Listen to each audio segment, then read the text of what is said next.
Welcome back to another episode of the Astrology Magic Podcast. I'm your host, Rachel Veratimos, and I'm so excited to be here with you today. Trying to get my camera. There we go. Okay. So, yesterday was the Aries New Moon, but it doesn't mean we can't talk about it today because so much stuff is coming through for me, and this feels like such an important conversation to have. Okay, so this new moon in Aries that we just had was taking place at 27 degrees of Aries. When we read the Sabian symbol, we're going to look at Aries 28. And the Sabian symbol for Aries 28 is a large, disappointed audience. And let's sit and think about that for a second.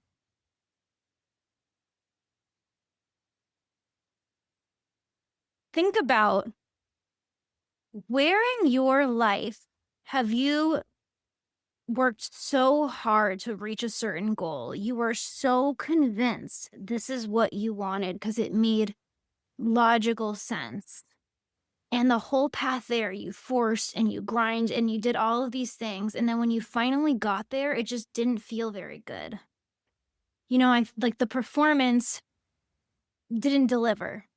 The performance, you doing all of this stuff to reach the goal, to grow and to force and strive and grind.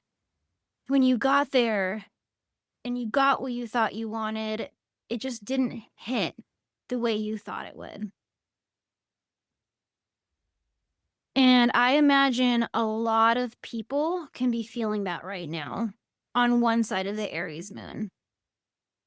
If we're looking at where we perform in our life and where it actually blocks the thing we really want, which is to feel good, right? We want success. We want abundance. We want to win. Aries wants to win. This is an Aries new moon. But this new moon is with Chiron. And so there's this wound that's coming up around this new moon, this wound around your willpower, around how you use your will, around painful situations that have happened in your life that maybe make you feel like you have to work extra hard to prove something so that you can get something outside of yourself so you can finally feel good. And maybe that's why you work so hard towards these goals, because you're trying to escape a feeling from a wound that you had. We all do this. This is what our wounds do, is it drives us to escape our feelings instead of actually sitting in them and getting to the root of why we're acting from where we're acting from. Are you going after this goal because the whole process feels like joy to you, because it feels like a natural extension of who you are? Or are you coming after this goal from a place of, I need to reach this so I can have financial freedom, or I need to reach this so that I can prove to people that I can be successful, prove to my family, prove to someone, prove to my mom. I'm just thinking of moon themes. Because sometimes we start on a journey because genuinely it feels connected to our soul, connected to our hearts. But somewhere along the way, the end result becomes more important and we get thrown off from the initial why. And we start building from all of these external frameworks just so we can hit a goal instead of staying connected to us and our deeper truth. This is why I'm like promoting my certainty oracle like a fucking mad woman, because that has been the number one tool to catch my emotions in the moment and see where I'm taking action in my life from so I can choose differently. And that's what's helped me surrender to my most aligned life instead of going after and manifesting it. Because when we do it from a wound, we're naturally performing. We're always going to be performing if we're acting from wanting to get something instead of the joy or the why that brings us joy for doing it. So the description of the Sabian symbol is a performer or speaker has failed to deliver what was promised. The crowd came expecting something, revelation, entertainment, proof, and are left with nothing. The core themes are the weight of expectation, a lot of the things I just talked about. The gap between what you project and what you can actually produce. You know, we have all these idealized dreams. When I get this, I'll feel a certain way, but then we're working along a path that's not sustainable for us. You know, like there's so many businesses I tried to start that I put all of this energy and effort into and then just gave up on it because the root from which I started that project was fear and not genuine soul connection lit up. I just wanted a business. I wanted something outside of me. I wanted financial freedom. I didn't want to work a 9 to 5. And so I constructed something with my mind that I thought would get me there. And then I went along the journey and I burned out and it wasn't sustainable.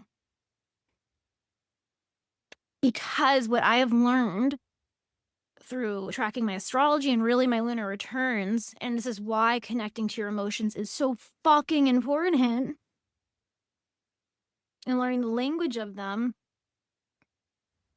is that when you are performing to get a goal instead of actually getting to the root and connecting to your deeper truth, you're always going to burn out. It's not sustainable. So you might manifest something into your life, but it's not going to last because you did it from fear, which runs out of gas very quickly. Love sustains. Doing something because you fucking love it, the act of doing it, that requires you to surrender all of the fears you have. It requires you to trust that this thing moving through me is so strong. Like it's like you have to trust to wait for the thing that moves through you that feels so strong that it's not a question of whether it's you or not. Your deeper truth is never a question. It's never something you have to strategize or think up. It's something that is there and it is rooted and is not fucking going anywhere. That's why when you build from that place, you build things that last the long haul.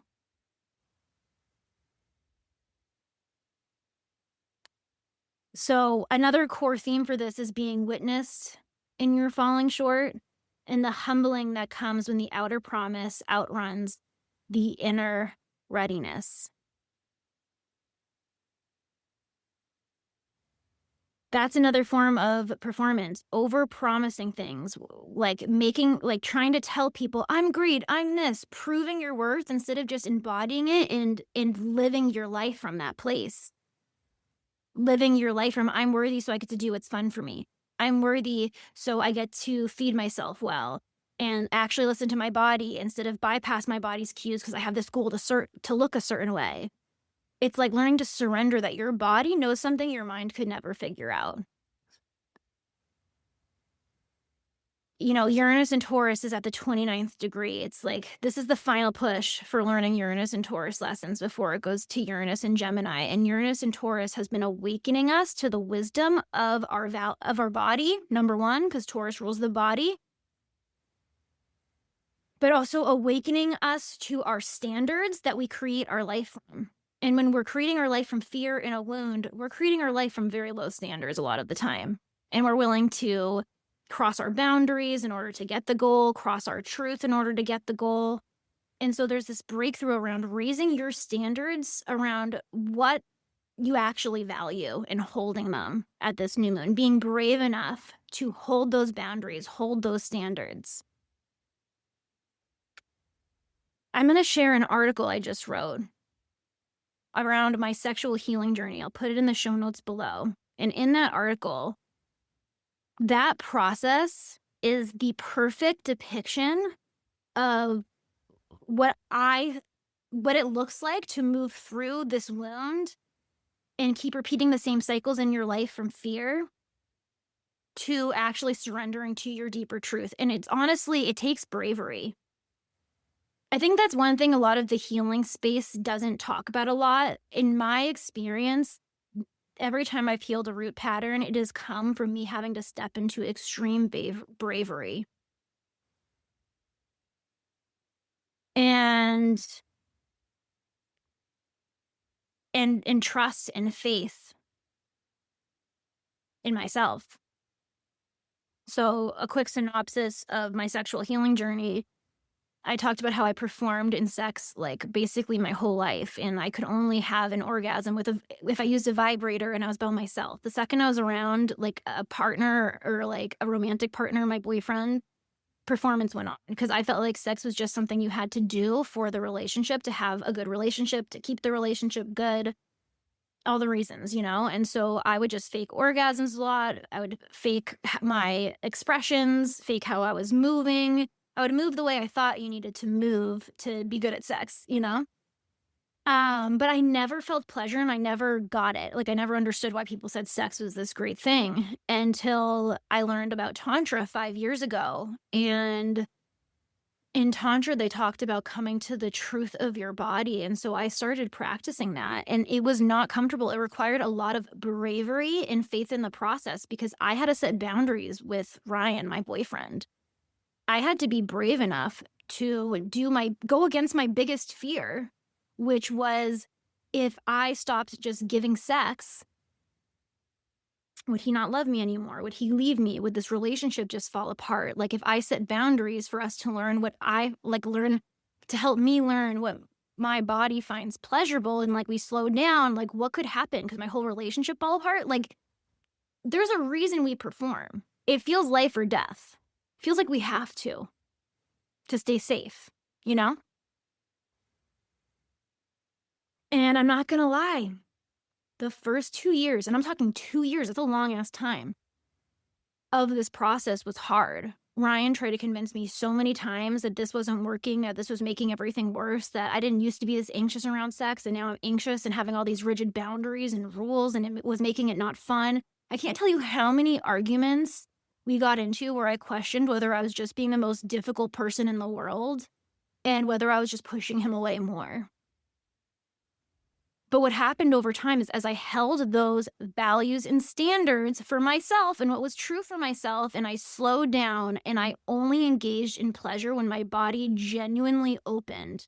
And for the first 2 or 3 years, it really only opened by surprise. I couldn't figure out what made it open. It would just all of a sudden open when I wasn't thinking about it, when I was completely surrendered, right?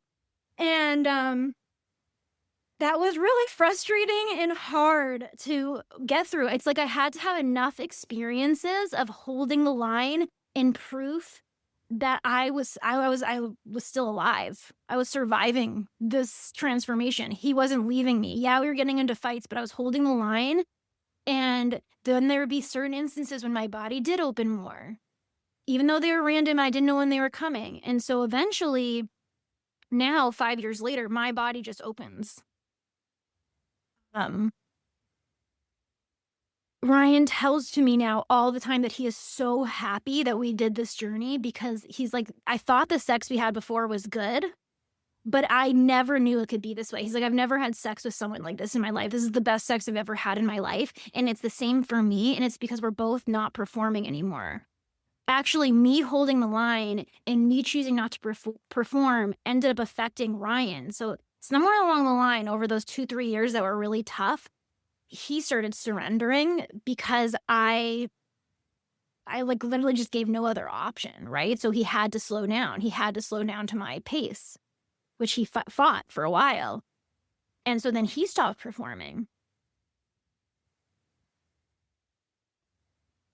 And what came as a side effect, like I talked about in this article that a lot of the things that helped me hold my ground was my birth chart and my lunar return chart each month. That's like what helps me hold my ground when I want to succumb to the fear and hold it anyways so I can have the experience of being okay by facing the fear, by allowing the situation to exist and not doing anything about it. And that's why I'm saying healing takes bravery, because you have to have bravery to set boundaries to allow a circumstance to unfold that your whole life you thought would result in death or something bad, something falling apart, a loss.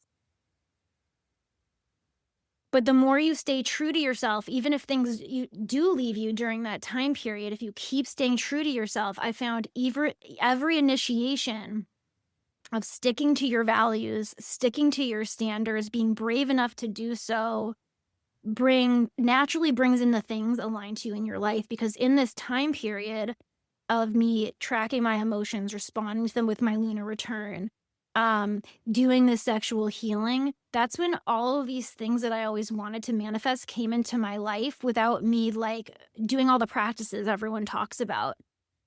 My dream dog, I really wanted a Frenchie. I thought I wouldn't be able to get one till I was like 40 because they're so fucking expensive. The opportunity opened up. Right after the opportunity opened up, because I wanted to move out of my freaking parents' house, because I lived in my parents' house until I was about 29, and I was so embarrassed by it. That came as a side effect of me and Ryan going through this process together and me holding these boundaries and facing my own fear. All the things I wanted didn't come because I visualized them all the time. They came out of me holding boundaries that were around my truth and trusting and having faith that it would work out in the long run. And then the things came into my life. And that's what I believe the essence of this Aries new moon is can you face your biggest fears around deep pain you've experienced, show up in the circumstance as your actual truth and hold those boundaries and keep holding them every time a circumstance like that arrives, and you have to like hold you have to act the scary way. So like maybe you're usually a people pleaser and you feel like you always have to respond to what people said so that they feel heard. Maybe you practice not responding so that so your body can start to gain that experience of safety around something that you used to fear. That's actually what I've been doing this past year when it comes to how I relate to other people and me being authentic. I think I told this story on my podcast a really long time ago, but a year ago, based on the lunar eclipse, the first lunar eclipse in Virgo was hitting my Lilith in Pisces exactly. And one of my Lilith and Pisces rules is wounds was overriding my boundaries and feeling like I always needed to be responsible for how people felt. And so I would like read the person and just respond to them, make sure that they felt seen and heard all the time so that they felt good. But then I didn't feel good, right? And so this whole past year, I practiced just like not responding to people and doing the thing that was scary. And slowly over time, over this year, I've started to see that I can take as much space for myself as I want. I cannot talk to friends for months and they still love me. But I would have never gotten to see that my deeper truth was safe if I didn't face those fears. If I didn't allow myself to go into the exact circumstance I fear by not responding to them in the moment that I knew if I did, it'd probably make them feel better. And I'm only 1 year in and I've already had such a big breakthrough around it. So I'm kind of relating it to my sexual healing journey where I'm like, okay, the first 2 or 3 years were rough, but then after that, it just opened up and was smooth. And that's what I'm feeling right now is the first 6-8 months was rough, but it feels like it's starting to open up a little bit right now. A lot of that new evidence has been trickling into my life. So that's really what I'm feeling for this new moon is the bravery to be yourself. The bravery to stop performing so that you can stop being disappointed by life and you actually hold the boundaries around who you are and you make life rise to them and you're brave enough to hold out to see the evidence come back to you that you can be yourself. And yeah, my favorite way to do that is my Certainty Oracle. It is $47 right now. It's going to actually go up to $222 on May 3rd. I've gotten so much feedback on how this gives people breakthroughs immediately, just like I had. It's very transformational. So I'll put that link below. And I will see you guys on the next podcast episode. Let me know what you think. I'd love to hear your insights. how this landed for you, and I'm sending you all the love.